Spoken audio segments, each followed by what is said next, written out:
que son las dos secciones las que hemos convocado para esta sesión extraordinaria.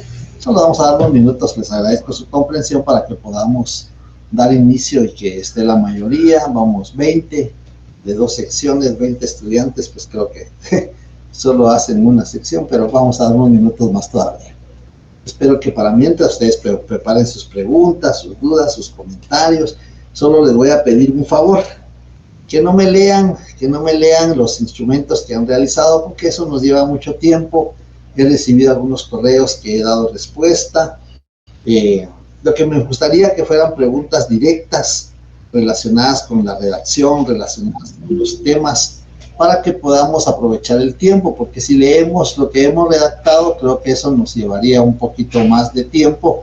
Y de todas maneras vamos a realizar otra sesión, si ustedes así lo disponen, una sesión previa 2 días antes del examen. El examen es el viernes 17, el miércoles previamente, después de que ustedes, si tienen examen el miércoles, pues lo podemos hacer 6:30, 7 de la noche, por si ustedes desean que se haga una sesión previa al examen. Ustedes saben que pueden ingresar sus leyes, todas sus leyes que puedan ingresar. El examen está compuesto de 2 series, una serie práctica, una serie de redacción, semejante a lo que hemos compartido con ustedes en los casos, una serie de preguntas directas que deben de tener su fundamento jurídico. El fundamento jurídico debe de corresponder a la respuesta que ustedes van a escribir. Vamos a empezar a las 14 horas con 15 minutos y vamos a concluir a las 16 horas, porque ya vienen los exámenes de la jornada de la noche y para evitar aglomeraciones y por nuestra seguridad, creo que es un tiempo prudencial de 14:15 a 16 horas, creo que es un tiempo muy prudencial. El día sábado pasado se llevó a cabo el segundo examen de retrasada, pues solamente una estudiante se sometió al examen de retrasada y ya se reportó la nota, ya estamos al día con reporte de notas. Entonces solo estaríamos pendientes que ingresen algunos estudiantes más. Vamos a dar unos 2-3 minutos y ya vamos a empezar a evacuar las preguntas que ustedes vayan a plantear.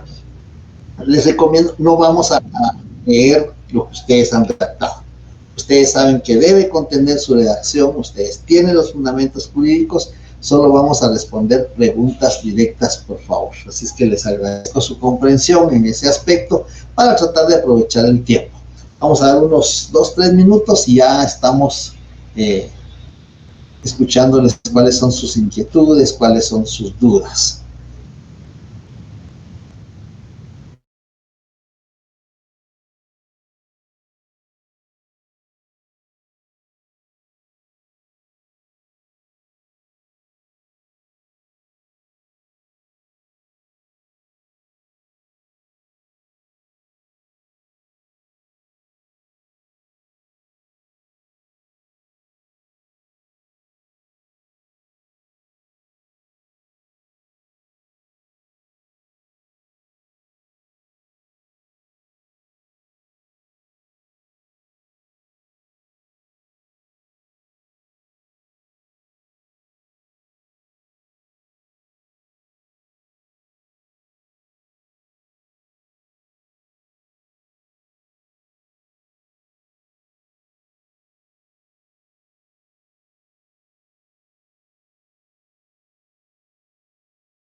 Bueno, muy bien, señores estudiantes, muy buenas tardes. Entonces vamos a dar inicio Hay algunos estudiantes que quieren ingresar, vamos a darle el acceso y vamos a iniciar. Por favor, ustedes plantean sus dudas, sus comentarios.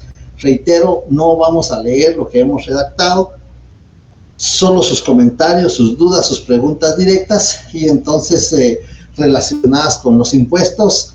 Por favor, impuesto del timbre fiscal, impuesto al valor agregado, impuesto del timbre notarial, nuestras leyes, el Código Civil, Código Procesal Civil y Mercantil, Ley de Organismo Judicial, Constitución Política de la República. Tenemos que tener en cuenta para poder sustentar nuestro examen parcial. Nosotros en estas secciones, en las dos secciones de la jornada vespertina, tenemos la dicha del privilegio que podemos ingresar nuestras leyes. En otras secciones el examen lo hacen sin leyes. Lo contestan en 15, 20 minutos, pero sin leyes.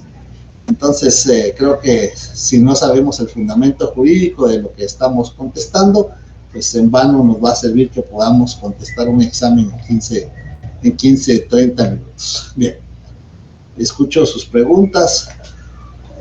Muy buenas tardes, señores estudiantes, bienvenidos. Escucho sus dudas, sus comentarios, sus observaciones en cuanto a los temas que van a ser objeto del examen. Creo que hoy es para ver el tema de los casos, no de lo que han redactado, sino qué contenido, qué impuestos, cuáles son las formalidades, porque leer lo que hemos redactado, creo que eso me llevará el momento de poder calificar su redacción. Entonces, ya he contestado algunos correos que me han enviado con respecto a la redacción que han hecho. Lo he hecho sin ningún inconveniente, les contesto 11 de la noche, 11:30 de la noche, a veces después, pero sí les contesto los correos que me han comentado. Así es que escucho sus preguntas, sus comentarios, para que podamos dar inicio a esta sesión extraordinaria.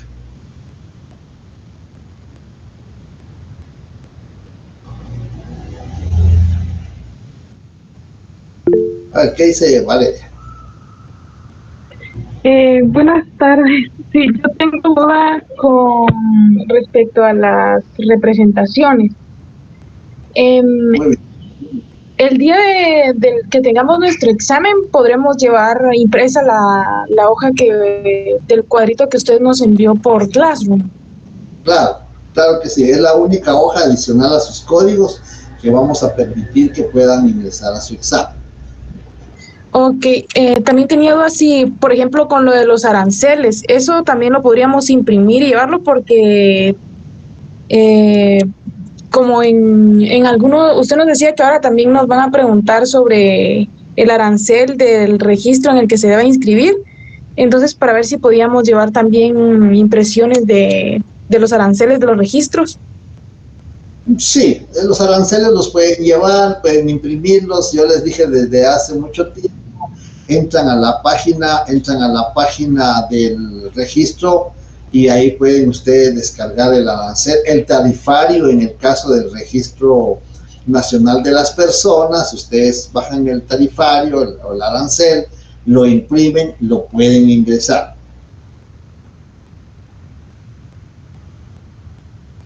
Ok, muy bien. Ahora con lo de la representación, de lo que yo tenía duda es, por ejemplo, en una auténtica, si va a ser un contrato de trabajo, en donde hay dos personas y un representante de una sociedad anónima que es la que va a contratar a estas dos personas, ¿se deben legalizar las tres firmas o solo las de las personas que van a suscribir el contrato? Acordémonos que un contrato es cuando dos o más personas adquieren derechos y obligaciones. En ese caso, tanto el patrono como el trabajador van a adquirir derechos, pero también van a adquirir obligaciones. Entonces, alguien me pregunta en un contrato de arrendamiento, una legalización en documento privado, y me mandó la redacción que hizo de la auténtica de las firmas, pero solo legalizó dos, arrendador y arrendatario. Yo le contesté y le dije, acuérdese que ahí se menciona una garantía fiduciaria. ¿Qué es una garantía fiduciaria? Una garantía fiduciaria es un fiador. Si la persona que va a contraer la obligación de pagar una renta durante un plazo por utilizar o ocupar un inmueble no tiene una forma como garantizar la mayoría, pues si yo estoy alquilando un inmueble es porque no tengo un inmueble, no es de mi propiedad, es algo que sea para negocio, pero ahí tiene que haber una garantía, ¿no? Y en ese caso la garantía puede ser fiduciaria. Cuando hablamos de una garantía fiduciaria, estamos hablando de un fiador. Entonces tenemos el arrendatario, el arrendador y el fiador que van a firmar el contrato. En el caso que usted plantea, tenemos el patrono, que puede ser una persona jurídica o puede ser una persona individual, y tenemos el trabajador. Entonces, si se va a legalizar las firmas, la firma del patrono, ya sea en representación de una persona jurídica, y la firma del trabajador o de los trabajadores que se están contratando para realizar ese vínculo contractual que ejerce derechos y obligaciones. Muy bien, ya me queda más claro. Entonces, en este caso, si fuera un representante de una sociedad, también tendríamos que consignar el título con que acredita dicha representación.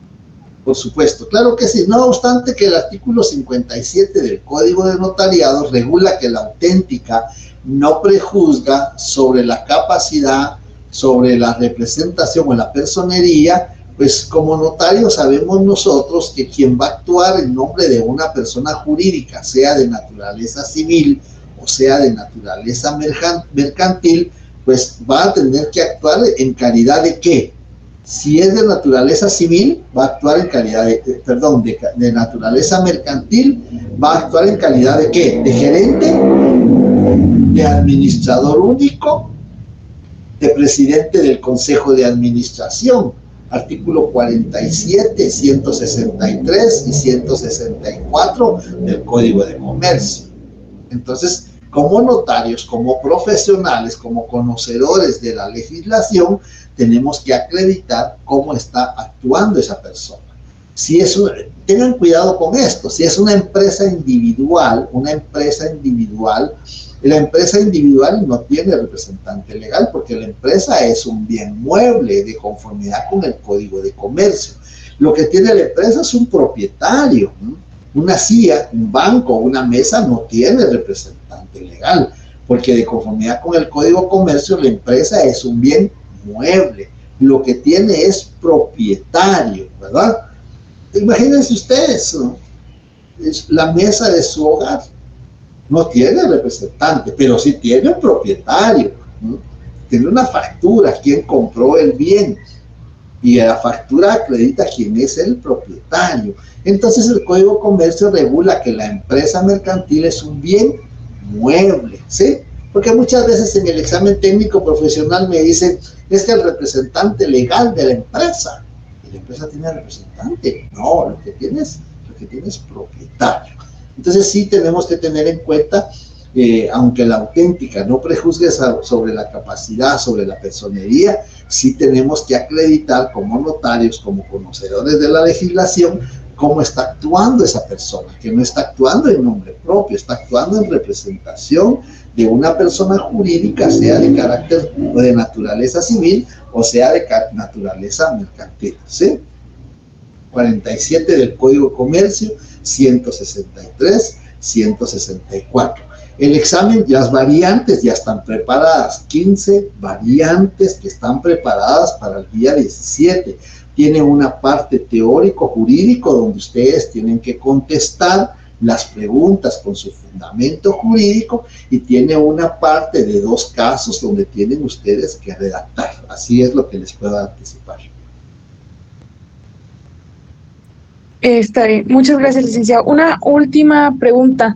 Por ejemplo, en una auténtica o legalización de copias o reproducciones de documentos, suponiendo que es un contrato de arrendamiento de bien inmueble que está contenido en 6 hojas, por ejemplo, cuando nosotros vamos a redactar la auténtica, se debe colocar, por ejemplo, que reproduce documento privado que contiene contrato de arrendamiento, suscrito por tal y tal persona, o solo se debe describir el contenido del contrato, del documento privado, perdón? Si vemos, la legislación nos obliga a hacer un breve resumen. ¿Qué tenemos que decir? La firma que se legaliza o las copias que se legalizan, creo que usted preguntó de copias, si las copias que se legalizan reproducen un documento privado en 3 hojas, las que numero, sello y firmo, y que contienen un contrato de arrendamiento de bien inmueble por un plazo de 12 meses con una renta de tal cantidad, nada más. Es un breve resumen. ¿Qué es lo que tenemos que indicar? Pues tenemos que indicar en cuántas hojas está contenido, porque tenemos que numerarlas, sellarlas y firmarlas, ¿sí? Además de eso, tenemos que hacer el breve resumen. ¿Cuántas hojas está contenido? ¿Qué contiene? Un documento privado, que contiene un contrato de arrendamiento, entre A y B, si ustedes quieren, o por un plazo de 6 meses entre A y B. Eso queda a su discreción. Lo que ustedes tienen que demostrar en el examen, porque para eso es el examen, no para que ustedes lo sepan de memoria, sino para que demuestren si han interpretado el contenido de la legislación, ¿verdad? El que contiene un contrato de arrendamiento en 3 hojas de papel bond, impresas en ambos lados, con un plazo de 12 meses, con una renta de tanto X mensual, nada más. Eso es lo elemental. Muy bien, muchas gracias. Por el orden, vamos. Priscila, a ver qué dice Priscila. Sí, buenas tardes, licenciado. Yo solo, más que todo, como para que me quede claro, por ejemplo, en la razón del testimonio, cuando se va a hacer constar que se cubrió el impuesto del valor agregado, o sea, me da duda en cómo se redactaría. O sea, hago constar que le adhiero timbres fiscales. Sí, sería así, ¿verdad? Sí. Acordémonos que por eso les mandamos con tiempo los artículos de las leyes fiscales que había que leer. Por ejemplo, ayer contesté en la noche, contesté un correo que me dice, mire, el contrato de la partición no está grabada. Entonces yo le contesté, lea artículo 3, numeral 5 de la ley del impuesto al valor agregado. Ahí está la respuesta. En el caso que usted plantea, acordémonos que el impuesto del valor agregado, que en el artículo 5 se regula cuál es el hecho generador. Eso es muy importante. Yo creo que el otro semestre ustedes van a estudiar derecho financiero o derecho tributario, y se van a dar cuenta que el hecho generador es un elemento muy importante. Tanto la ley del timbre fiscal como la ley del impuesto al valor agregado tienen un artículo que regula cuál es el hecho generador, es decir, cuál es el acto o contrato y el momento que genera el impuesto. Entonces, por ejemplo, en una sociedad, vea, a mí me gusta este ejemplo porque ahí podemos comprender bien. En una sociedad mercantil, viene A, viene B, viene C, y dice, mire, voy a aportar 500,000 quetzales cada uno. Ese acto es esa declaración de voluntad de aportar 500,000 quetzales cada uno para constituir una empresa de carácter, una sociedad, perdón, de carácter mercantil, no genera ningún impuesto. Porque lo que busca el legislador es que se promueva la creación de sociedades mercantiles que generan tráfico mercantil, que generan fluido de dinero, que generan oportunidades de trabajo. Pero cuando el notario extiende el testimonio conforme al artículo 16 del Código de Comercio para inscribirlo en el registro mercantil, ese acto de extender el testimonio, ese es el hecho generador, ¿no? Y eso hace que se cubra una cantidad de 250 quetzales al extender el testimonio. La agrupación de capital, que el capital se ponga a funcionar, que genere tráfico mercantil, que genere empleo, eso no paga impuesto. Lo que paga impuesto es el momento de extender el testimonio. Entonces, ustedes tienen que leer, y eso se lo mandamos con tiempo suficiente, porque desde el semestre pasado, ¿Cuál es el hecho generador? Yo les aconsejé que en su Código Civil, en su Código de Comercio, que están regulados los contratos civiles y los contratos mercantiles, ustedes lo tomen. ¿Cuál es el primer contrato que aparece en el Código Civil? La promesa de compraventa de bien inmueble, la opción y la promesa. Y ustedes van a anotar ahí, este contrato paga. ¿Qué paga la promesa? Cuando se trata de bienes inmuebles, porque puede haber promesa de bienes muebles, pero cuando se trata de bienes inmuebles, ustedes leen la ley fiscal, ¿qué impuesto paga? Entonces ustedes van a anotar, este contrato paga o cubre impuesto al valor agregado, o paga o cubre impuesto de timbre fiscal. Pero porque ustedes ya han estudiado la ley fiscal y lo van a anotar en su Código Comercio o su Código Civil. La compraventa mercantil, acordémonos que hay compraventa mercantil y compraventa civil. ¿Qué impuesto paga? Entonces, eso es lo que yo les he aconsejado, que ustedes anoten en sus códigos qué impuesto cubre, pero una vez que han leído sus leyes fiscales. ¿Estamos ahí? El impuesto, cuando el impuesto al valor agregado puede cubrirse de dos maneras. Puede cubrirse a través de estampillas fiscales y puede cubrirse a través de un pago por formulario en la banca electrónica. Cuando el impuesto no pasa de los 3,000 quetzales, lo puede cubrir con estampillas fiscales.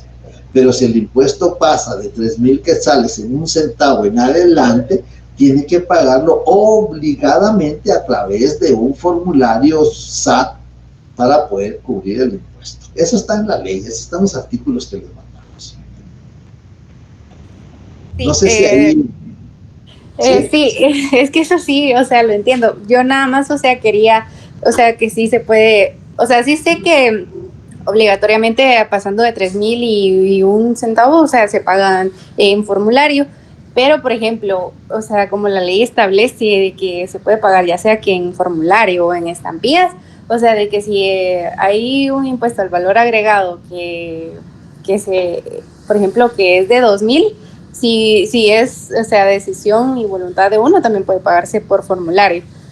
Pero solo quería saber la parte de la redacción, si sí se colocaba, o sea, hago constar que el impuesto...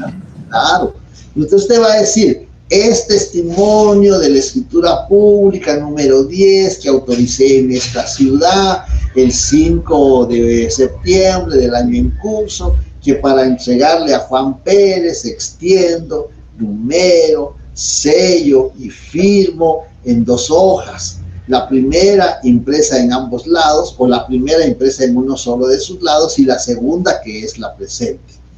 El infrascrito notario, usted diría, la infrascrita notaria hace constar que el impuesto a que está sujeto el acto o contrato que reproduce se pagó mediante formulario SAT, inventemos el número 15 de tal fecha por la cantidad de tantos quetzales, del cual se adjunta copia legalizada o se adjunta el formulario original. Las dos formas que usted puede acreditar que se pagó el impuesto, artículo 55 de la ley del impuesto al valor agregado.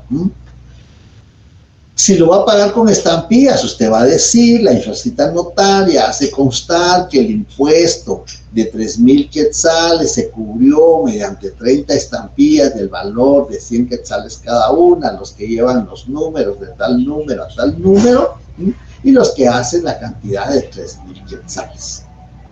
En la ciudad de Guatemala, ¿sí?, el 10 de octubre del año 2025, firma y sello del notario, o de la notaria en su caso, ¿sí?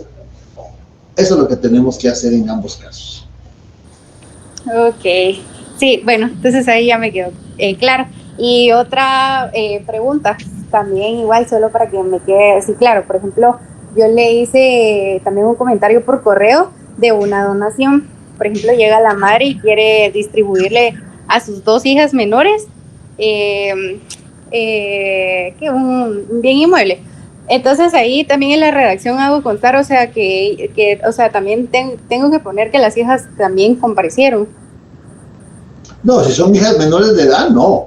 Porque acuérdense que las menores de edad no pueden ejercer derechos civiles. lo ejercen a través de su representante legal. Entonces solo basta con consignar que que la madre, solo basta con ponerla a la madre que va a ser la que va a distribuir el bien. Sí. Mire, pues, si es la señora, ella es la propietaria del inmueble, usted va a decir, es testimonio, bueno, no sé si me está pidiendo que redacte la introducción o que redacte la razón del testimonio. Sería la introducción. Si es la introducción, usted va a consignar 10. En la ciudad de Guatemala, el 10 de octubre del año 2025, ante mí, en el caso suyo, notaria Priscila Mazariegos Venegas, comparece. Va a decir quién comparece. De tantos años, casada o soltera, guatemalteca, de este domicilio, quien se identifica, abogada y notaria. ¿Qué más nos falta? Nos falta un dato. Bueno, dijimos abogada y notaria de este domicilio, guatemalteca, casada o soltera, quien se identifica, cómo la va a identificar, si con testigos, si con el documento personal de identificación, si va a dar fe que la conoce, eso quedaría según el caso que se le plantee. Quien actúa, como ella es la propietaria del inmueble, en nombre propio y en ejercicio de la patria potestad de los menores A y B, lo que acredita con las certificaciones de partida, de nacimiento, números, y va a decir, inventémoslo los números para no complicar, número 10 y número 11 extendidas por el registrador civil del Registro Nacional de las Personas. El infrascrito notario, usted diría, la infrascrita notaria hace constar que la representación que se ejerce siente conforme a la ley y a mi juicio para el otorgamiento del presente contrato, y que por el mismo otorga contrato de donación entre vivos a título gratuito conforme las siguientes cláusulas, ¿sí? Ok, muchas gracias, licenciado. Muy bien. Vamos con Juan Enrique y después con Jennifer. A ver, ¿qué dice Juan Enrique? Buenas tardes, licenciado. Tenía una duda referente a las protocolizaciones. Bueno, sí. En un caso, es el primero, usted es una protocolización de acta de matrimonio y están los datos de los comparecientes y también, bueno, indica de que uno no puede firmar porque tiene lesionada la mano y que otro tiene documento, usa su pasaporte, pero tenía dudas si en el acta de protocolización en sí es necesario hacer constar estos datos, por ejemplo, que no puedo firmar o que usó pasaporte, porque era el artículo de la protocolación, que es el 64 de los requisitos, solo regula que se tienen que poner los nombres, pero no cómo se identifica. Sí. Mire, buena pregunta, Juan Enrique. Lo que sucede es que la protocolización o protocolación del acta notarial de matrimonio es una obligación posterior que tiene el notario. Ese instrumento de protocolización lo va a autorizar por sí y ante sí, es decir, por mí y ante mí. Esos datos que usted dice que no sabe firmar o lo que usted me mencionó, esos datos son para el acta notarial de matrimonio. Usted cuando va a protocolizar el acta va a decir número 20 o 20 en la ciudad de Guatemala, el 10 de octubre del 2025, yo, fulano, notario, por mí ante mí, procedo a protocolizar el acta notarial de matrimonio conforme las siguientes cláusulas. El instrumento, primera, el referido instrumento público está contenido en 3 hojas, las que numero, sello y firmo, que contienen el matrimonio, contienen el matrimonio de A y de B. Segundo, la referida acta notarial va a quedar comprendida entre los folios 6, 7 y 8 y entre las hojas de papel sellado especial para protocolo A20, A21 y registro 10 y 11 respectivamente del registro notarial amical. Eso es lo que tiene que hacer. Lo que tenemos que pensar bien es cuando el notario actúa por disposición de la ley. El artículo 101 del Código Civil regula: el notario protocolizará el acta. El notario va a actuar por disposición de la ley. Los contrayentes ya se fueron, ya firmaron el acta, ya se terminó la ceremonia, hasta ya se terminó la fiesta, ellos ya se fueron. El acta le queda al notario y el notario toma el protocolo en la primera hora hábil siguiente y va a protocolizar el acta notarial de matrimonio.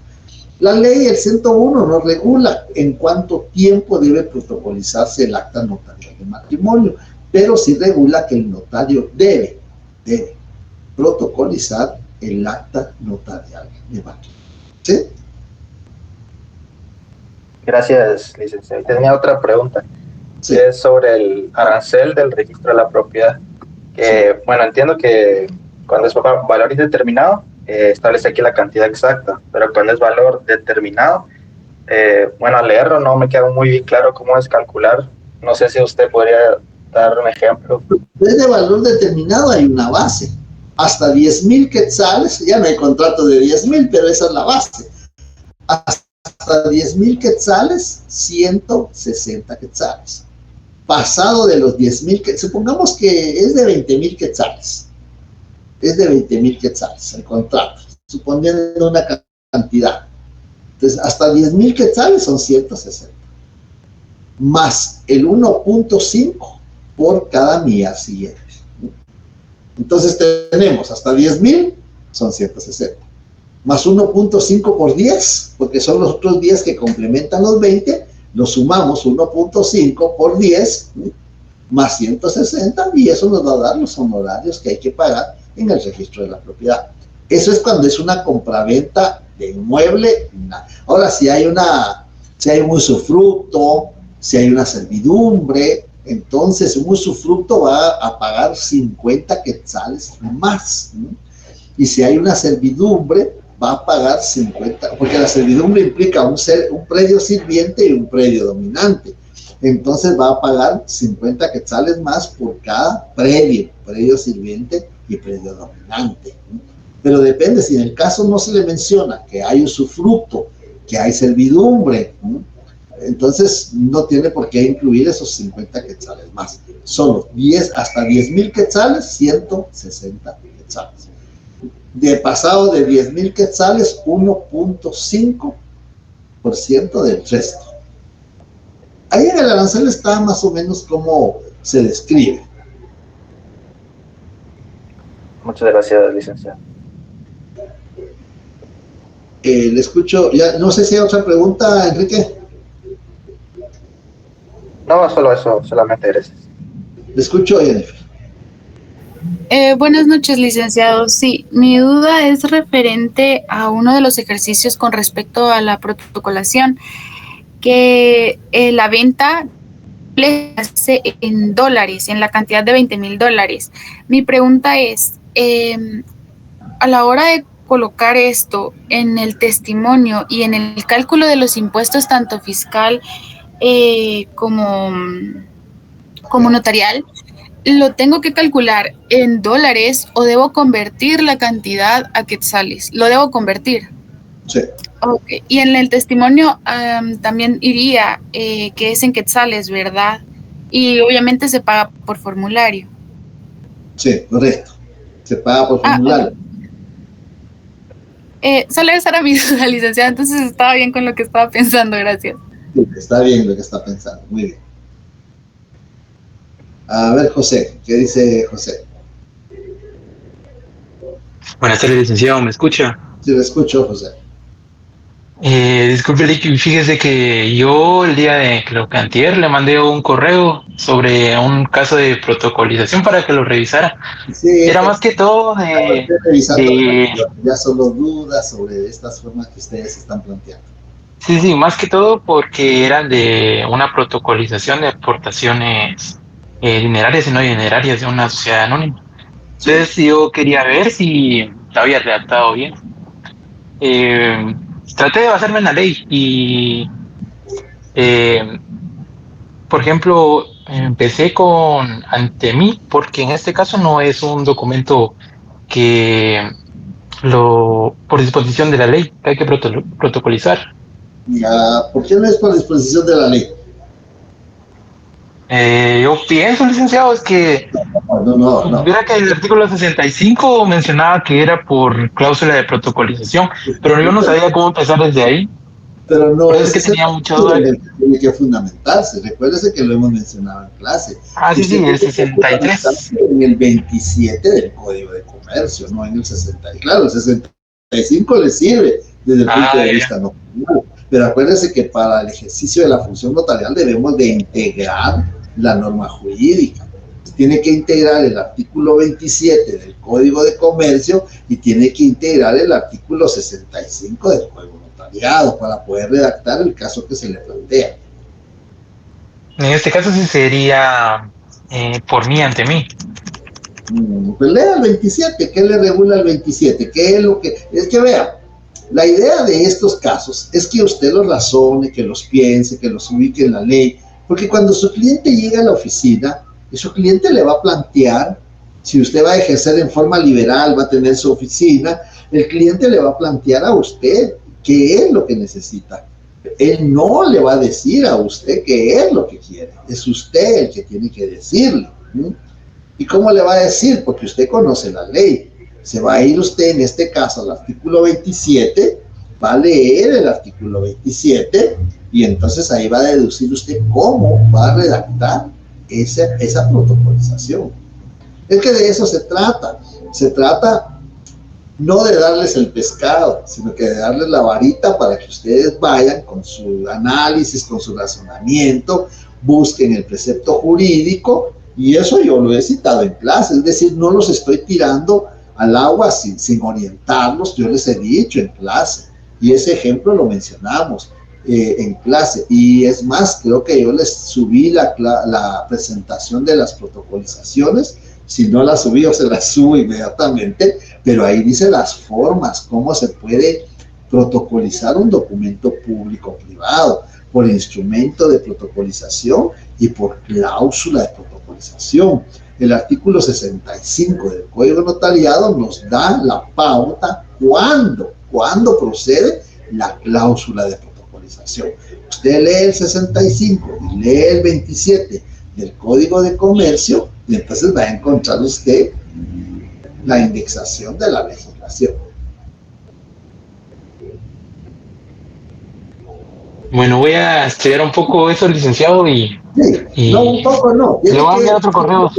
Tiene que leerlo, tiene que estudiarlo. Vea, la idea aquí es darles la luz y ustedes seguir el camino.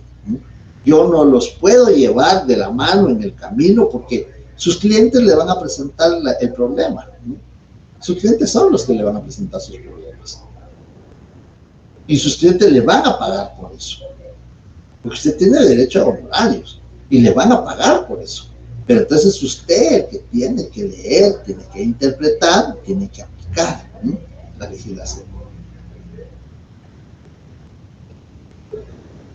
Sí, licenciado, también tenía una duda justamente con este caso del testimonio. En este caso no se le extiende a los que comparecen con el notario, sino que se le extiende a la sociedad mercantil, que en este caso sería una sociedad anónima. Sí, puede ser, en este caso es una sociedad anónima, pero puede ser una sociedad de responsabilidad limitada. Acuérdense que cada una de las sociedades tiene sus características. La sociedad de responsabilidad limitada tiene la característica que no pueden ser más de 20 accionistas o 20 participantes, que no son accionistas, 20 participantes. Si en el caso a usted se le plantea que llegan 20 personas, si usted pide que usted les extienda el testimonio, usted sabe que la sociedad de responsabilidad limitada no puede tener más de 20 fundadores. Entonces usted ya sabe, esta es una sociedad de responsabilidad limitada. Si no se le da ese dato en el caso, usted sabe que es cualquiera de las otras sociedades, de comandita simple, en comandita por acciones, de sociedad anónima, que no tiene límite de fundadores, de accionistas. Y en este caso, es un acto exento de pagar impuestos, ¿verdad, licenciado? ¿Qué impuesto? De timbre fiscal. Yo lo encontré en el artículo 11, numeral 6, Ajá. donde dice están exentos del impuesto los documentos que contengan actos o contratos en los siguientes casos. Numeral 6, las aportaciones al capital de sociedades, la suscripción, la emisión, la circulación, amortización, transferencia, pago y cancelación de acciones de todo tipo de sociedades y asociaciones accionadas, así Pero como ahí están las cupones. aportaciones, ahí están las aportaciones, no la constitución. Acuérdese que hay constitución, hay modificación por aportación, hay transformación, hay fusión, hay liquidación de sociedades. Es no solo, fíjese que cuando en el técnico profesional les preguntamos eso, ¿qué contratos mercantiles autoriza el notario? Lo primero que dicen es constitución de sociedades. Pero no es solo la Constitución.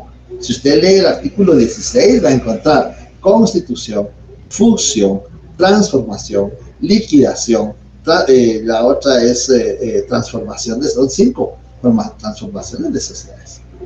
Entonces, dependiendo... En este caso sería aplicar el artículo 5, numeral 17 de la misma ley. ¿Qué ley? Dice testimonio a la escritura de la ley de timbre fiscal y papel sellado especial para protocolo. Sí. Donde dice testimonio de la escritura pública de constitución, transformación, modificación, liquidación o fusión de sociedades. En la primera hoja, 250 quetzales. Ahí están las 5. Muy bien. Entonces lo voy a arreglar y se lo mando para que lo revisen. Por favor. Ahí voy a ver a qué hora se lo puedo revisar. Sí, Jennifer, le escucho, ¿tiene levantada la manita? Sí, licenciado, yo tengo una duda con respecto a una razón de testimonio. La protocolación ya la tengo, pero mi duda aquí es, estas 2 personas llegaron conmigo con el documento que contiene su mandato con representación, ajá.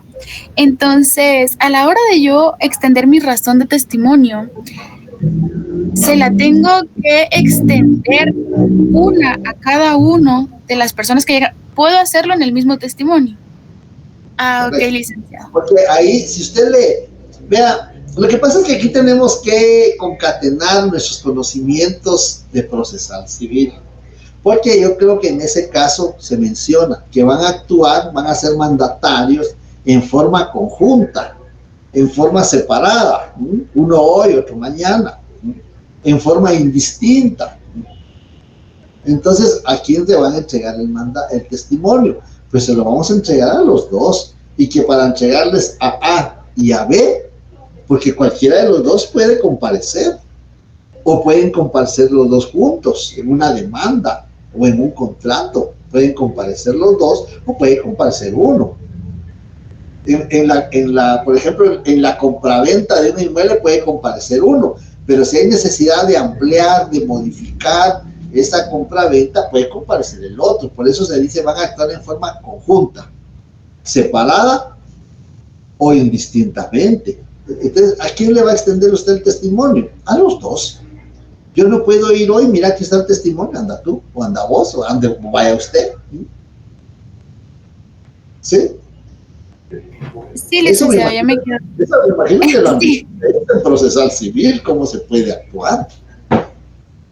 Sí, gracias, licenciado. Con esto ya me quedó bastante resuelta mi duda. Y en lo siguiente, cuando yo redacto la introducción de un instrumento público, pero yo estoy en el extranjero, aquí obviamente no comienzo con número 1 en la ciudad de tal, porque pues yo estoy en el extranjero y mi protocolo en sí no está conmigo, ¿verdad? O sea, omito esa parte y prácticamente sería quitar como que el número y continuar con el resto, así tal cual. Solo que estipulo que si yo me encuentro en Puerto Rico, pues en Puerto Rico, en tal país y ciudad. Sí, así es. Si usted se encuentra en Puerto Rico, digamos, bueno, Puerto Rico tiene distritos, ¿verdad? Puede ser provincias, en la provincia de Fajardo, o en la provincia de Mayagüez, o en la provincia del Viejo San Juan. Puerto Rico, porque Puerto Rico no es república, es un estado libre asociado. Entonces te va a decir, en la provincia de Mayagüez, Puerto Rico, el 10 de octubre del año 2025, ante mí, Jennifer López, notaria, comparece, que comparece, nombre, edad, nacionalidad, domicilio, estado civil, ocupación, profesión, oficio y cómo se identifica. ¿Sí? No sí, licenciado. ¿Sí? Muchas gracias. Si a ustedes en su examen técnico profesional les llegan a preguntar y le dicen, mire, ¿cuál es la única escritura que no tiene número? La que yo autorizo en el extranjero. Esa es la respuesta. Ya sé que ya no les van a preguntar más porque se van a dar cuenta que hacen.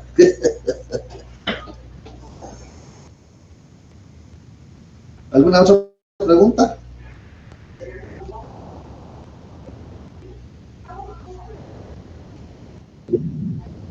Ah, Claudia, ¿cómo está Claudia? Buenas tardes. Hola, licenciado, buenas tardes. Aquí tomando nota de todo lo que están preguntando los compañeros. Bueno, sí, a ver que a todos nos sirve una pregunta, nos sirve a todos. Sí. Rick, fíjese que una de mis preguntas es, por ejemplo, como los notarios tienen prácticamente la facultad de otorgar documentos en el extranjero. Así es. Entonces, en ese sentido, no se necesita de pases, ¿verdad? No. De pases de ley. No. Entonces, mi consulta es la siguiente, como este documento que se elabora no es en protocolo, ¿verdad? Sino que en hojas bond, por decirlo así. Correcto, así es. Entonces, en ese sentido, esto de alguna manera sí tiene que cubrir los requerimientos de impuestos. Ahí me queda la duda porque, por ejemplo, ¿cómo se cubriría el impuesto en ese sentido? Porque sí, bueno, por el tema electrónico no hay problema porque se generaría el pago a través de un declaraguate y se paga electrónicamente. Uh-huh. Entonces, ¿cómo estaría ahí el tema de los impuestos? Porque... Sí, te escucho. Ajá, porque como es un documento faccionado dentro de un ámbito territorial diferente donde el impuesto para mí no aplicaría, ¿verdad? Porque estos impuestos aplican para documentos elaborados en Guatemala.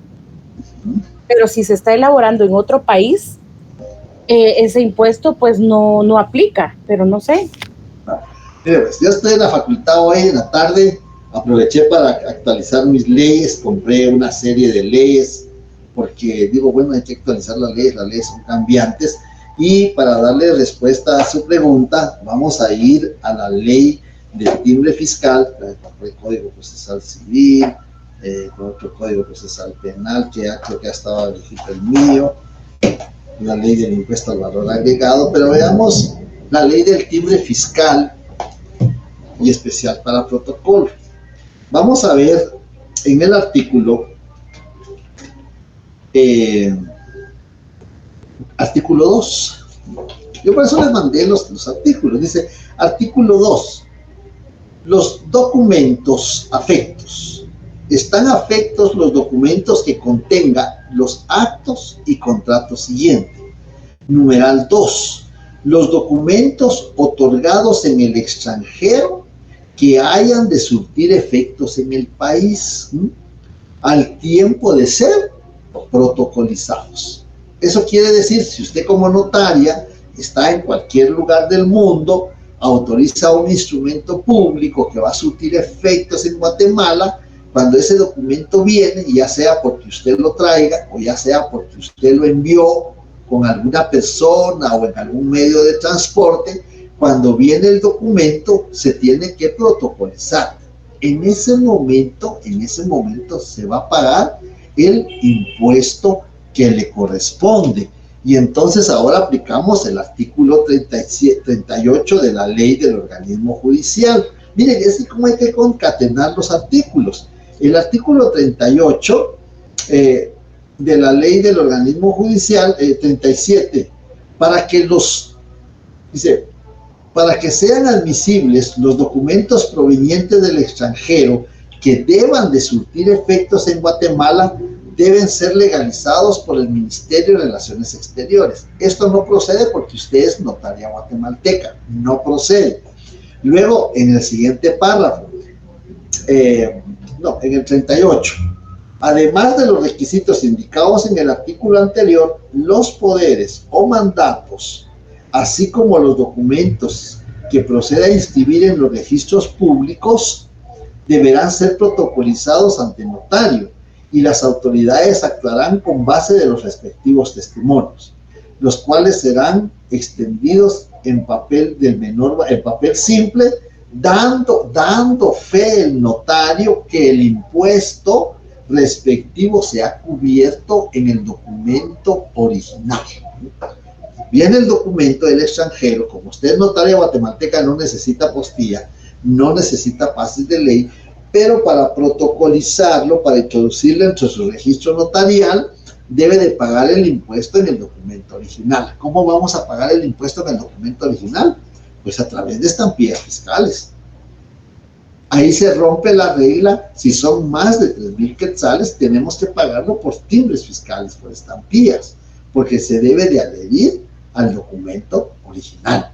Ahí es donde se paga el impuesto, ya sea impuesto del timbre fiscal o ya sea impuesto a lo agregado. No sé si con eso ya le despejo su inquietud. Ahí hay que integrar la norma. Sí, licenciado. Entonces, aquí la clave es que tenga efectos en el territorio, ¿verdad? Porque es que ese es uno de los puntos básicos o principios de la parte tributaria, ¿verdad? Que si realmente tiene efectos en territorio nacional. Ahora, ¿qué pasaría si, por ejemplo, yo autorizo, emito un documento de ese tipo en Puerto Rico, como usted mencionó, pero este documento, por ejemplo,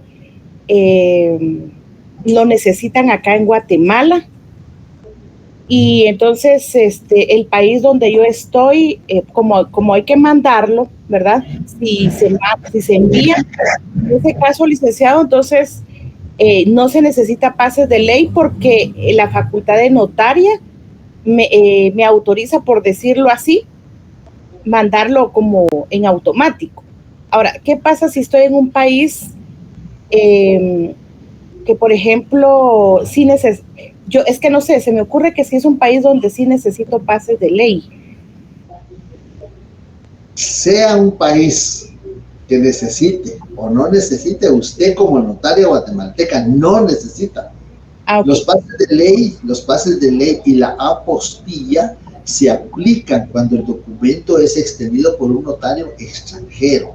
Usted es notaria guatemalteca, usted en cualquier país del mundo, en India, en Oceanía, en Europa, en América, en cualquier lugar, usted puede autorizar un acto o contrato que surta efectos en Guatemala, ¿sí? Y no necesita pases de ley. ¿Por qué no necesita pases de ley? Porque su firma está registrada aquí en el Archivo General de Protocolos. Acuérdense que para ejercer el notariado se requiere haber registrado la firma y el sello en la Corte Suprema. Entonces ahí está registrada su firma. Por eso usted no necesita ni apostilla ni pases de ley, esté en el lugar donde se encuentre, en cualquier lugar del mundo. Muy bien, licenciado. Y la otra pregunta sería como si, por ejemplo, viniese algún documento que tuviéramos que redactar que lleve todo el proceso de apostilla o pases de ley, nosotros podríamos entrar un listado de países que necesitan pases de ley o tenemos que como que aprendérnoslos. No, eso no. No me vea así como que yo soy tan de una vez. No, yo no les voy a preguntar eso. Yo les mandé la presentación de los documentos provenientes del extranjero. Si no me equivoco, ahí hay una nómina de países que pertenecen o que no pertenecen a la Convención de la Haya. Yo no les voy a preguntar eso. Yo, de veras, eso sería hacer una pregunta de mala fe. Porque sabernos los 140 países que pertenecen a la Convención, no. Yo le diría que necesita pases de ley o que necesita apostilla. Ustedes ya saben por qué. Si necesita pases de ley es porque no es de la Convención de la Fe. Si le digo a usted que ya tiene apostilla o que necesita apostilla es porque es de la Convención de la Fe. No, pero no me vea así como que voy a hacer esa clase de preguntas. No, esa sería una pregunta de mala fe. Ok, está bien, licenciado.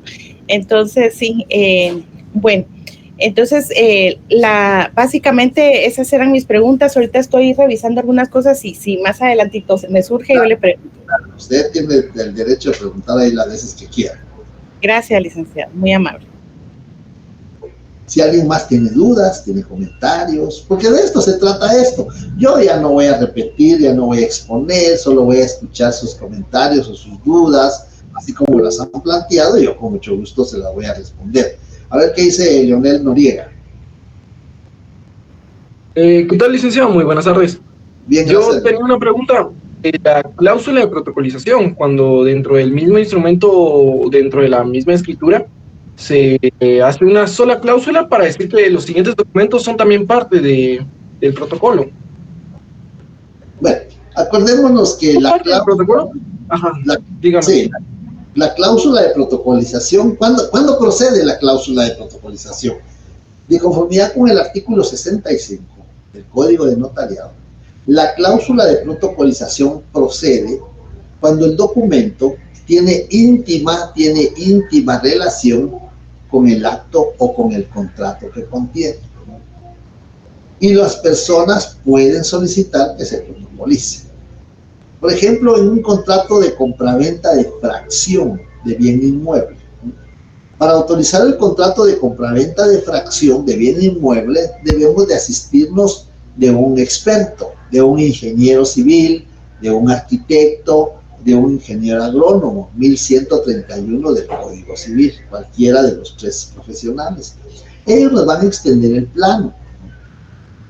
Pero en un contrato de compraventa de fracción, en un contrato de partición por finalización del proindiviso, en un contrato por partición de la masa hereditaria, en un contrato de fraccionamiento para sí mismo, pues tenemos que tener el plano de las fracciones que va a generar ese contrato. Ese plano lo extiende un ingeniero civil, un ingeniero agrónomo o un arquitecto. Así lo regula el 1131 del Código Civil. Ese plano tiene íntima relación con el contrato. Mire cuántos contratos le mencioné. Tiene íntima relación con el contrato y el notario no puede protocolizar. La ley no lo ordena. La ley no lo ordena. Pero el notario, si las personas lo requieren, o si el notario cree que es aconsejable protocolizar el plano en una cláusula, va a cumplir los requisitos que regula el artículo 64 del Código de Notariado y se va a incorporar el plano al registro notarial. ¿Sí? Sí, licenciado, muchas gracias. Solamente me queda otra pregunta. Una vez, por ejemplo, el acta de matrimonio o cualquier documento privado sin legalización de firma que se protocolizó, cuando se extiendan testimonios de estos instrumentos, tiene que extenderse el testimonio con todo y el acta de protocolización. Eso lo recuerdo yo lo recuerdo, pero lo busqué y no encontré el fundamento, disculpe, licenciado. Bien, en el artículo 67 del Código de 70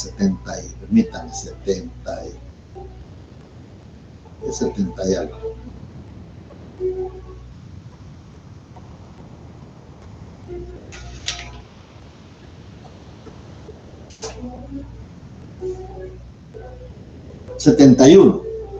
El artículo 71 es el fundamento. Dice: los documentos o las diligencias protocolizadas o protocoladas se consideran como parte de la escritura respectiva y en consecuencia se insertarán en el testimonio. Si el documento protocolado contuviere un plano, el testimonio se acompañará además de una copia del mismo, certificada con una razón sellada y firmada por el notario, en que se haga constar su identidad. Ese es el fundamento jurídico para poder incorporar en el testimonio la copia del documento que se va a protocolizar o que se protocolizó. 71 del Código de Notariado. Muchísimas gracias, licenciado, muy amable, ya lo anoté. Gracias. Ya, muy bien.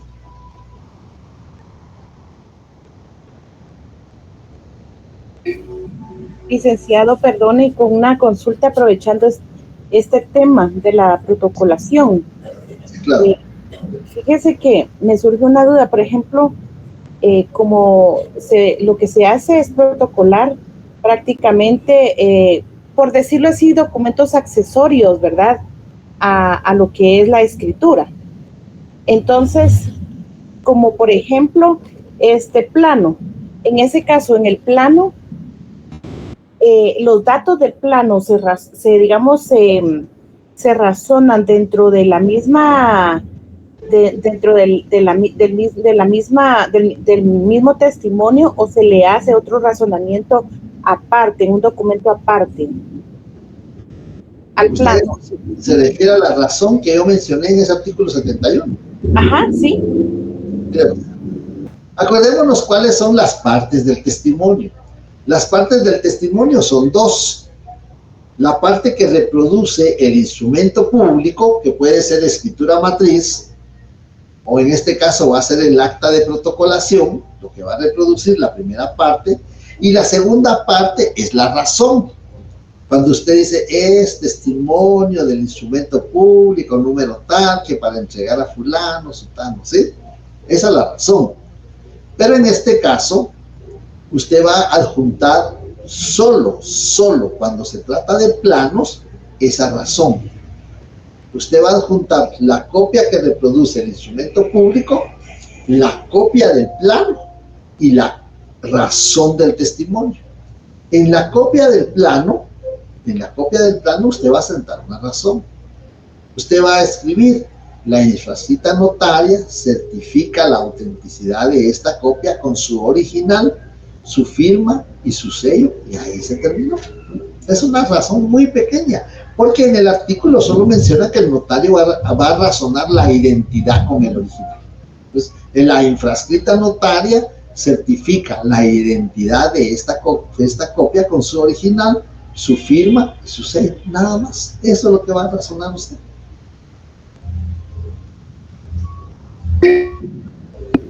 Muy bien, muchísimas gracias, le agradezco. Pero solo cuando se trata de plano, ¿no? Claro, sí.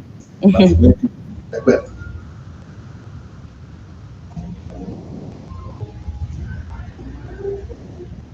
Hay 31 estudiantes presentes.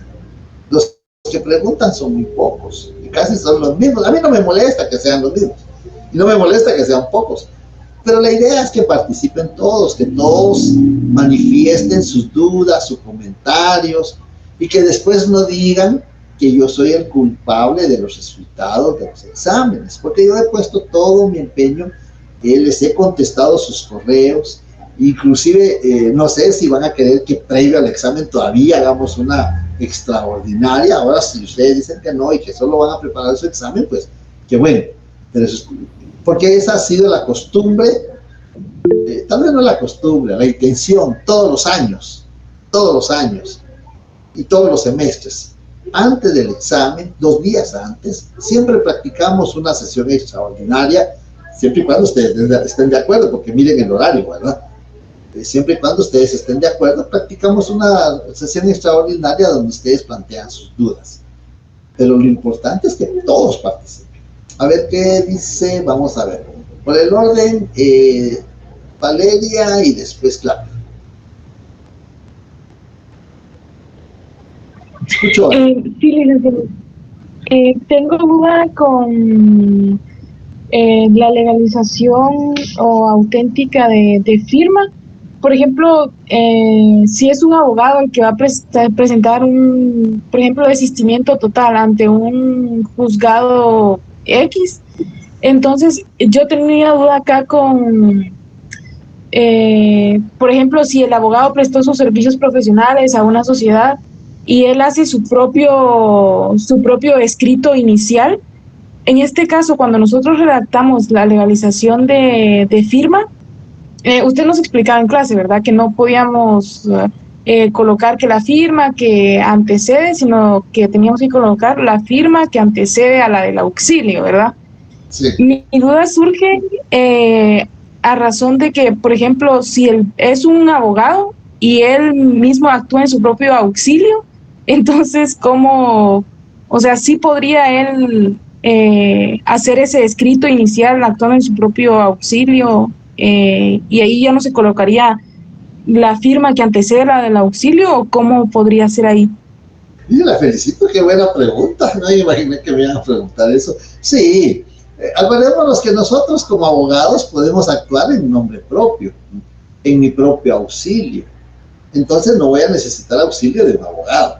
Yo voy a actuar y voy a decir, voy a firmar y voy a decir, en mi propio auxilio, mi firma y mi sello como abogado.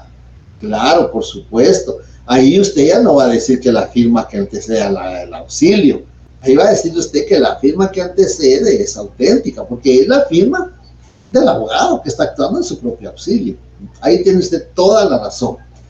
Cuando hay firma de una persona particular, ya sea que actúe en nombre propio o en representación de otro, que puede ser individual o jurídico, va a firmar la persona que está existiendo con base al artículo 50 del Procesal Civil y Mercantil con el auxilio del abogado, y entonces ahí si usted va a decir que la firma que anteceda a la del abogado, porque la que está renunciando es la otra persona, no el abogado, es auténtica. Pero si el abogado está actuando bajo su propia dirección, procuración y auxilio, pues entonces usted ya no va a decir eso. Mire qué buena pregunta, la felicito, nunca me habían hecho esa pregunta durante tanto tiempo en las sesiones. Pero sí, así es, como usted lo dice, está correcto. Muchas gracias, licenciado. Muy bien. Sí, Claudia, le escucho. Gracias, licenciado. Fíjese que estaba viendo, por ejemplo, el caso de dos sociedades anónimas, o sea, dos sociedades mercantiles que van a pasar a formar parte de otra nueva sociedad. Entonces, aquí se nos dice que nosotros redactemos la protocolación del inventario. Sin embargo, yo lo que veo acá es que nos faltan los datos digamos, de los datos numéricos o en cantidades, ¿verdad? De cada uno de los bienes que se están aportando.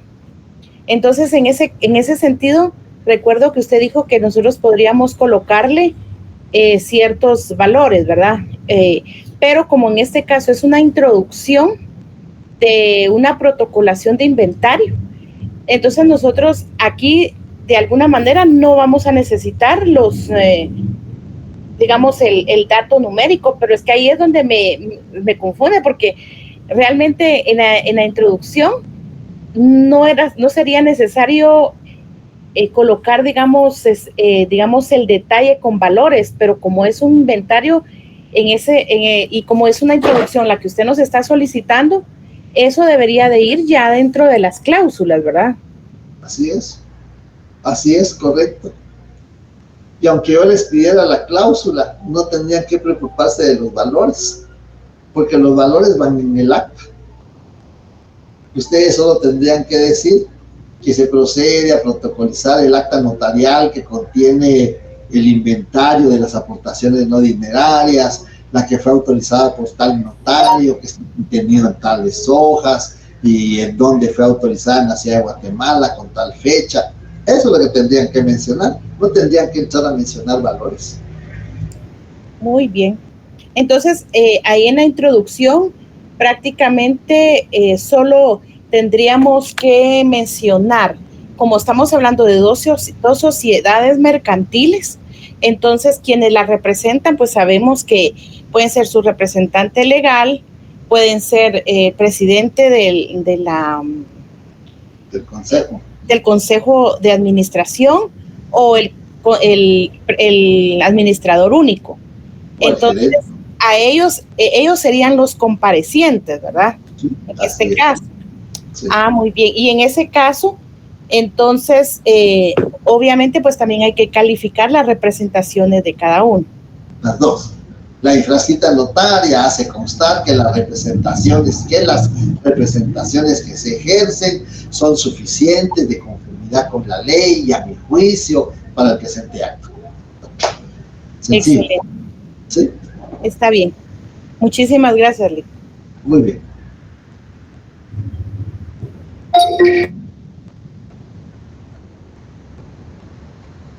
Los felicito porque veo que están estudiando. Eso está bueno. Están poniendo empeño. ¿Qué dice José? Licenciado, disculpe, en este caso en la última clase habíamos repasado los temas que iban a venir en el segundo parcial. En este caso, el acta de legalización de firmas y la legalización de copias de documentos, eso no va a venir en este parcial, ¿va? ¿O sí? Práctico no, teórico, jurídico sí. Ah, muy bien. En este caso, práctico, ¿qué es lo que sí va a venir? Práctico va a venir introducción, va a venir razón de testimonio especial, protocolizaciones, esa sería la práctica.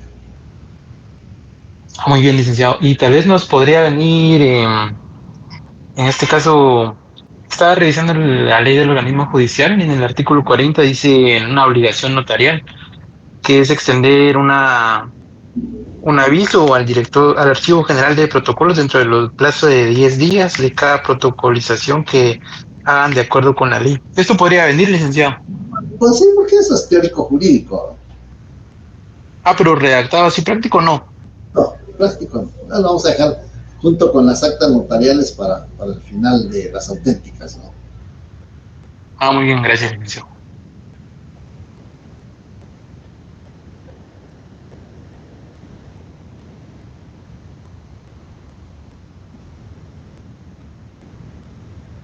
Hay 31 estudiantes. Han preguntado como 5 a lo más. No sé si los demás están por ahí, ya se durmieron, o ya están preparados para el 17. Sí, José, le escucho. Sí, licenciado, una pregunta. Usted decía que es costumbre realizar una reunión antes del examen. Y en dado caso no se llegara a hacer, ¿usted seguiría respondiendo correos hasta antes del día del examen? Yo espero que sí se haga. Yo tengo toda la voluntad de hacerlo 2 días antes del examen. Siempre se ha hecho. Sí, me han estado mandando correos y hemos estado respondiendo.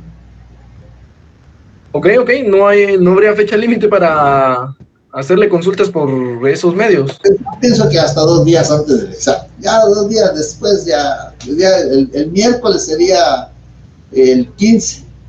Hasta el 15 sería el último día, que sería la sesión extraordinaria. Ya el 16 y el 17 creo que ya no. Ya ustedes ya están con todos sus conocimientos listos para el examen. Perfecto, muy amable, licenciado, muy amable. De acuerdo, muy bien. Licenciado, a mí sí la verdad me ayudaría mucho que usted nos hiciera esa sesión 2 días antes del examen. Yo le voy a convocar, que tenga deseo de participar, se conecta. Yo los convoco como es miércoles, no sé si tienen examen ustedes. Sí tenemos, pero podríamos hacerlo así como usted nos hizo el favor la otra vez, ¿verdad? Sí. Que creo que eran tipo 6 o 7 de la noche. 7, a las 7. No hay ningún inconveniente. Que nos hiciera el favor, porque fíjese que yo estoy elaborando los documentos y entonces creo que me van a surgir más preguntas, ¿verdad? Siempre surgen dudas, pero está bien. Gracias, Lick, muy amable. Muy bien, Darné, a ver qué dice Darné. Licenciado, disculpe. Entonces, el último como repaso que tendríamos sería, ¿lo haremos el día miércoles o el 15. Día jueves? 15. Ay, no tengo para mí, hermano. 15 es miércoles. Ay, sí, es cierto.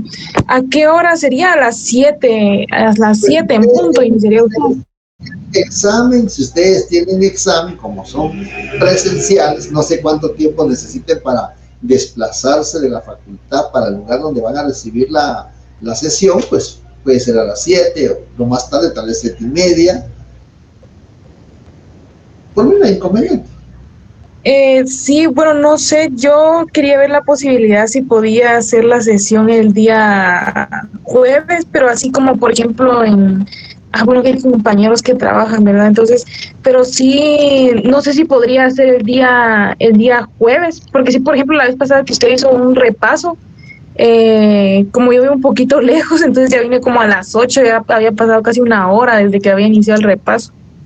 Empecemos a las 8 entonces. A las 7 dice. A las 7 sería bueno. Dejémoslo 7:30, 8 de la noche. Ok, está bien, licenciado, muchas gracias. De acuerdo. Muy bien. Licenciado, yo también, como la compañera, también vivo algo lejos. Bueno, no tanto lo lejos, sino que a veces el tráfico. Sí. Yo vivo en la zona 18, entonces se podría decir que vivo casi del otro lado de la ciudad, vivo de punta a punta, entonces es hasta cierto modo complicado por las calles más que todo y el transporte, entonces sí vería la posibilidad que mejor sea a las 8, porque a las 8 ya estoy llegando a mi casa, aunque sea sacando la lengua, pero ya voy llegando. Vale, dejémoslo a las 8, de 8 a 9 creo que es suficiente, y si necesitan más tiempo, pues lo podemos ampliar unos cuantos minutos más. Miércoles 15 a las 20 horas. Muy bien, Lick. Gracias. Bueno, pero con la condición de que saquen como mínimo 35 puntos. Esa sería la... Ay, licenciado, un poquito complicado, pero vamos a hacer lo máximo. No, mire, con todo lo que han estudiado, yo he visto que le han puesto empeño.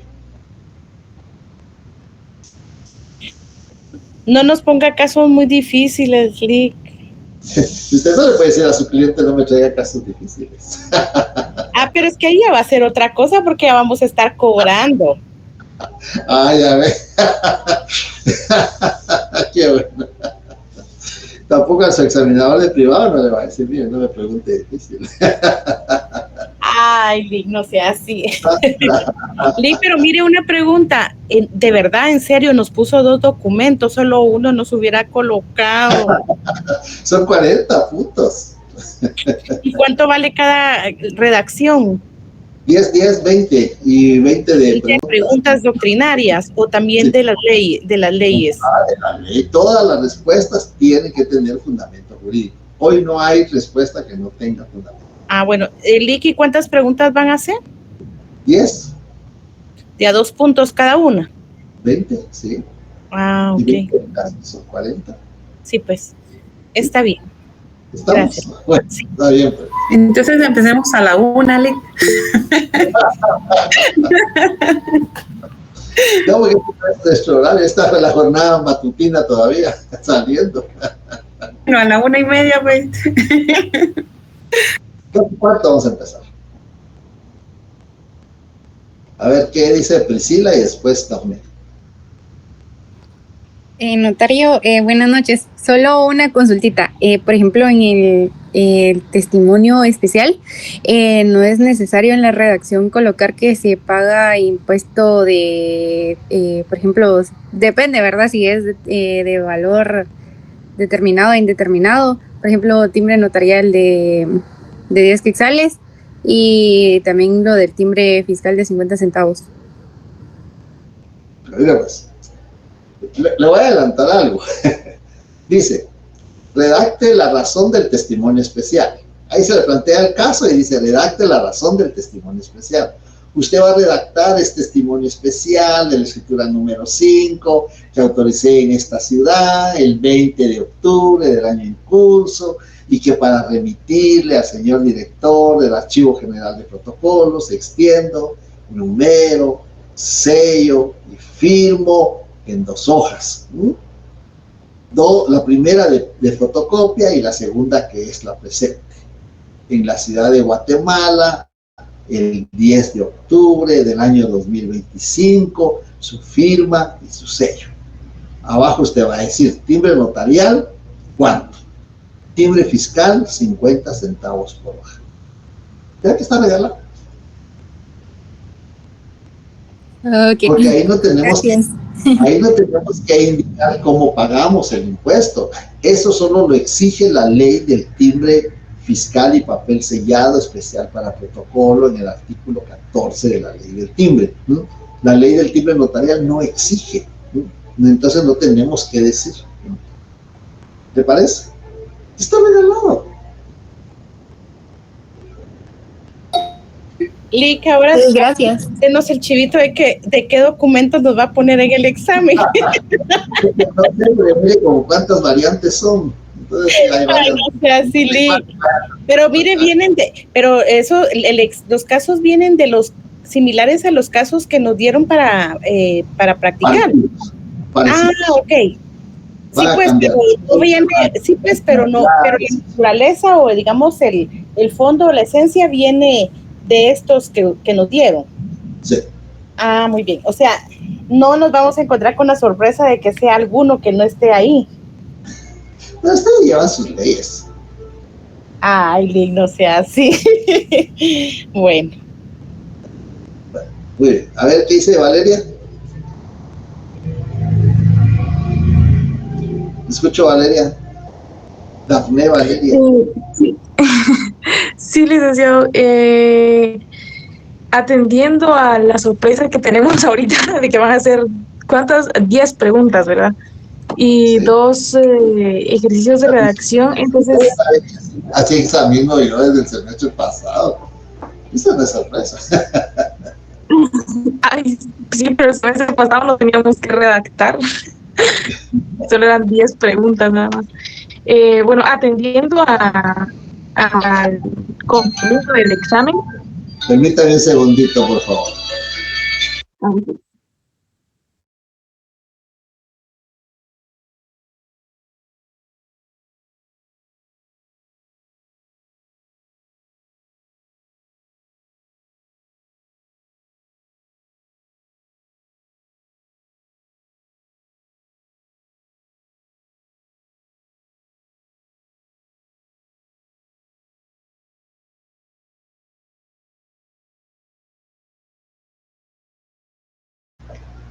Sí, perdón, disculpe.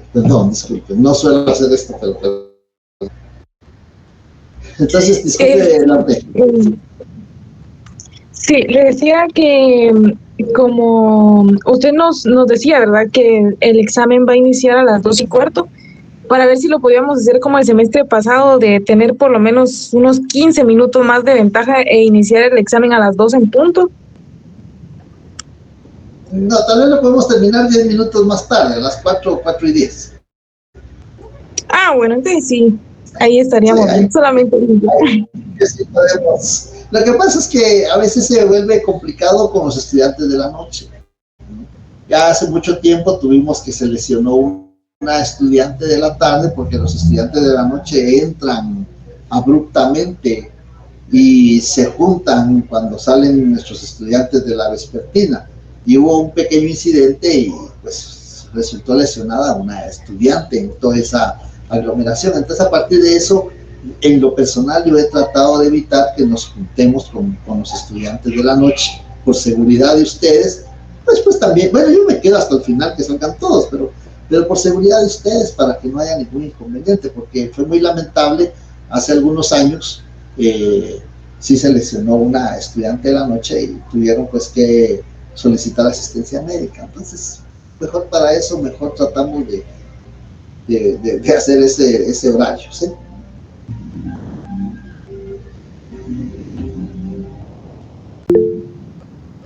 A ver qué dice Erika. Qué bueno que estén participando otros estudiantes. A ver, le escucho. Perdón, licenciado.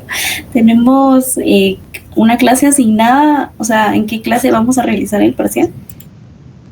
¿En qué clase? Bueno, vamos a buscar un salón donde estén las dos secciones. Acordémonos que somos las dos secciones. No son muchos estudiantes, pero para que estemos cómodos y estemos un poco holgados y no haya mucho calor, yo llego antes a la coordinación y veo qué salón nos pueden asignar.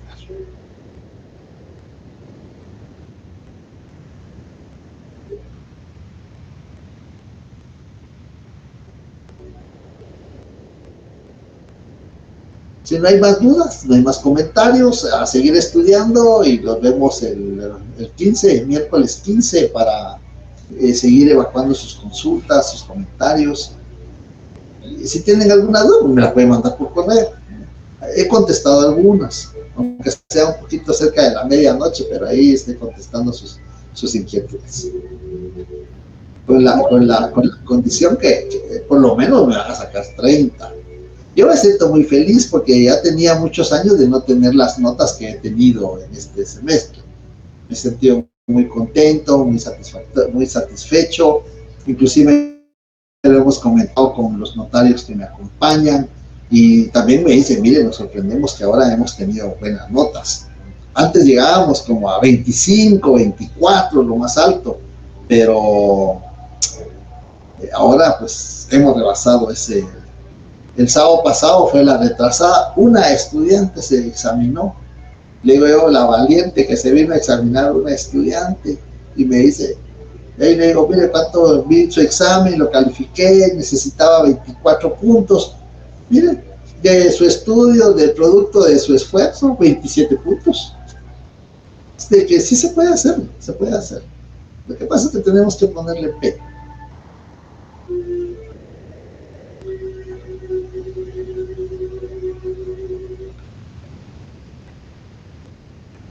Si no hay dudas, si no hay comentarios, el miércoles 15, para después el viernes 17. Y al lunes 20, el día lunes 20 no hay actividad, ustedes saben que es descanso oficial, conmemoración de la Revolución del 44, la que dio origen al Código de Notariado. Entonces, creo que nos merecemos ese descanso del 20 de octubre. Y nos estaríamos viendo el 25, el 24. Viernes 24 ya estaríamos, creo que nos toca pues, presencialmente, entraríamos al tema de las actas notariales, que es nuestro último tema que vamos a estudiar. Es el único que nos falta ya. Así es de que, si no hay dudas. Licenciado, yo sí tengo duda todavía. Fíjese que aquí hay un caso, la verdad no lo he elaborado, pero sí pienso hacerlo, pero fíjese que habla de dos herederos que están pidiéndole al notario que fraccione lo que es un instrumento público. Yo lo que logro entender acá, porque como la propiedad tiene 4,000 metros cuadrados, ubicado en Zacapa, entonces obviamente pues se va a repartir digamos, a distribuir dentro de dos herederos. Entonces en ese sentido creo que el documento debería de ser no es una desmembración, una desmembración de la finca. No. Bueno, puede ser una desmembración por partición de la masa hereditaria, porque creo que son herederos. Cuando el notario declara herederos, ya preparándolos para su notariado 3, el notario puede declarar herederos. Ajá. ¿Sí? Y el notario va a declarar herederos si no hay testamento a todos los que tengan derecho conforme a la ley de todos los bienes. Si es un solo bien, todos van a pasar a ser, en calidad de herederos, van a ser copropietarios del inmueble. Pero no les gusta mantenerse en copropiedad. Y dicen, mire, yo cada quien quiere su parte que le corresponde. Yo quiero vender, yo quiero construir, yo quiero dar en arrendamiento. Cada quien puede hacer lo que le corresponde conforme a la ley con su parte que le corresponde. Entonces lo que va a haber ahí va a ser una partición de la herencia, ¿no? Sería una adjudicación de fracción por partición de la herencia. Hay que ver el artículo 3, numeral 5 de la ley de impuesto valor agregado. Ah, muy bien. Ah, sí, porque ahí sí queda sujeto, ¿verdad? Por las inscripciones de las dos nuevas fincas, por decirlo así, que va a ser una matriz, sí, y la otra que va a ser otra finca, una finca secundaria. Una finca nueva. Sí, una finca nueva. Entonces, cuando como se van a inscribir, ahí el tratamiento sería como con el 12%, porque estamos inscribiéndolo por primera vez. Lea la ley del IVA. No ha leído la ley del IVA. A ver, mire, pues ya me doy cuenta que no han Sí he leído la ley del IVA, pero entonces no le estoy comprendiendo, Lick, porque si en este caso ellos no están comprando, esto es una herencia. Ajá. Sí. Entonces, según la base para el tema del IVA, son todas aquellas transacciones que tienen que ver con compra y venta. Pero ahí no hay compra, no hay venta. Por eso es que entonces no aplica el IVA. Oiga, el artículo 3, le voy a leer el artículo 3 de la ley del impuesto al valor agregado. Sí. Artículo 3, del hecho generador, por eso digo que este artículo es importante. Del hecho generador, el impuesto es generado por, y leemos el numeral 5, la adjudicación de bienes muebles e inmuebles en pago, salvo las que se efectúen con ocasión de la partición de la masa hereditaria o la finalización del proindiviso. ¿Qué es la masa hereditaria? ¿Qué es el proindiviso? La masa hereditaria es cuando han sido declarados herederos de muchos bienes y todos son condueños de todos los bienes. Y todos son condueños por herencia de ese bien. Ese lo van a partir, lo van a adjudicar, cada quien le van a adjudicar la parte que le corresponde. Son 4.000 metros cuadrados, son 2 herederos, son 2.000 metros para cada uno. Y entonces aplicamos el artículo 3, numeral 5 de la ley del impuesto al valor agregado. Es decir, sí está regulado en la ley. Por eso les digo, lean la ley. Todo está en la ley. Está exento del IVA. No, no está exento. Si estuviera exento, estuviera en el artículo de actos o contratos exentos, pero no está exento. Ahí está regulado. Sencillamente no paga, no está exento, no paga.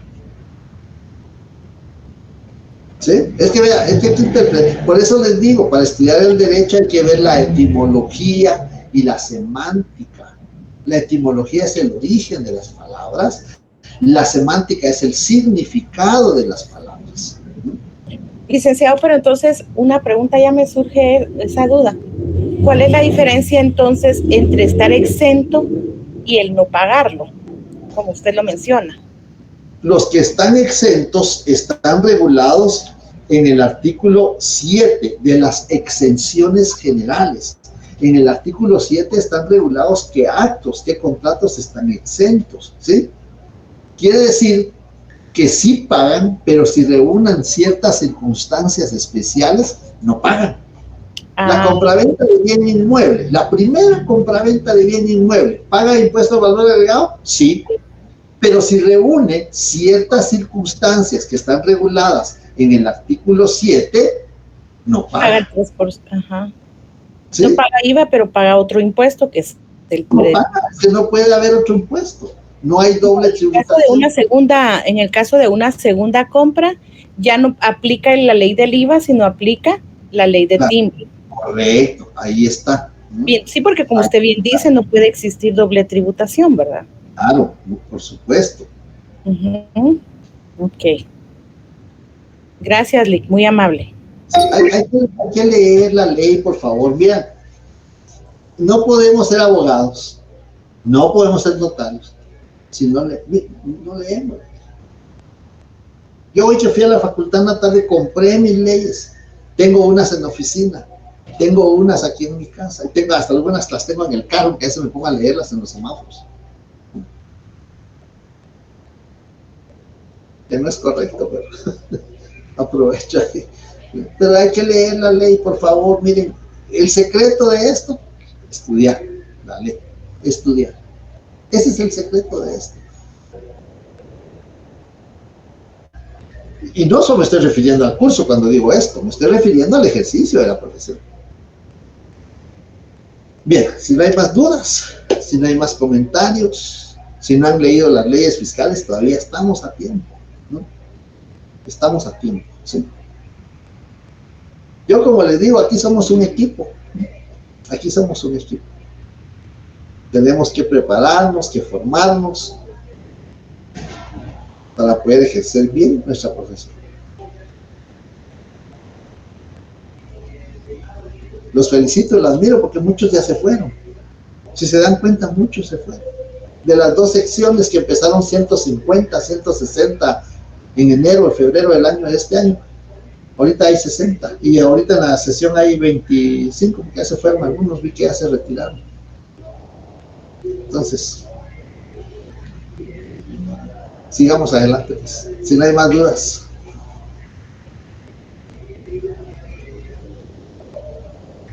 Pasen buenas noches.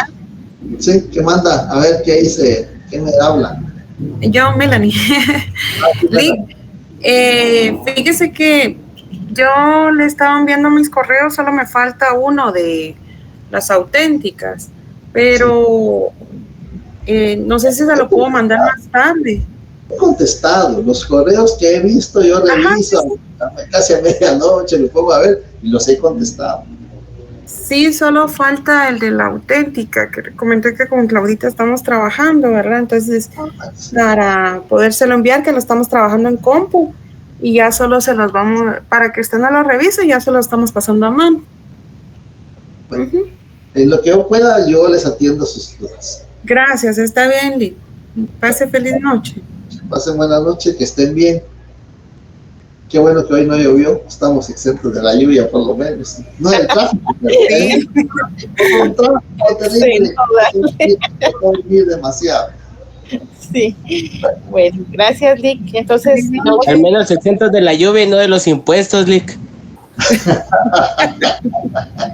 Bueno, los impuestos los vamos a tener toda la vida.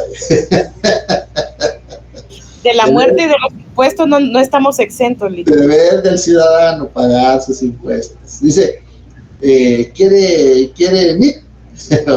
¿O quiere consumidor final? No, número de NIT. Pasen buenas noches. Ya si se lo roban ellos, ya será problema, quedará en su conciencia. Sí, la verdad que sí. Feliz noche, Lick. Feliz noche, Lick, gracias. Bueno, adiós, feliz noche. Qué bueno verles, estén bien. Feliz noche, licenciado. Feliz noche, pasen buena noche. Feliz noche, Lick. Feliz noche. Feliz noche, licenciado. Feliz noche, Darne.